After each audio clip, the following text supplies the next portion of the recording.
this very persistent myth that northern cities never had formal segregation. The South had Jim Crow, and look at those signs. Well, racial covenants did the work of Jim Crow in the North, all over the North. Since World War II veterans and the rest of the black population confined to a small area, public housing was created.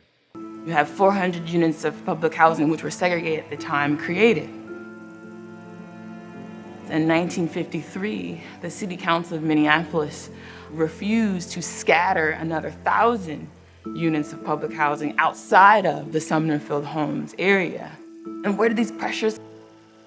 As the population grew, they kept jamming more people into a small red-lined area with limited opportunity. Despite all the obstacles, they still created vibrant neighborhoods. It's interesting it brought people together in one sense, and we were able to create our own community around 38th Street and 4th Avenue. My dad and their family are originally from the Central neighborhood, and he went to Central High School.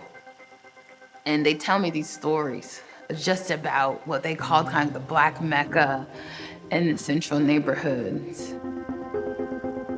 Then the Democrats and Republicans struck again.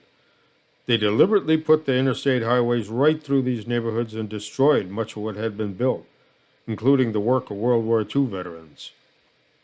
I mean, if your grandparents bought a home on Minnehaha Creek, that home's worth, what, $500,000?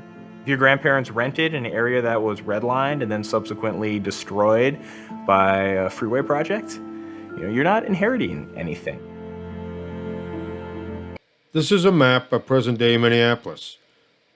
This is Chicago Avenue. This is where George Floyd was murdered. Nicollet Avenue, the freeway in between. This is a color-coded map of the 1930s. Chicago Avenue. This is where George Floyd was murdered. Nicollet Avenue, and the original Red Line neighborhood. Well, that's just about perfect. Slavery ended in 1865 and was replaced by Jim Crow.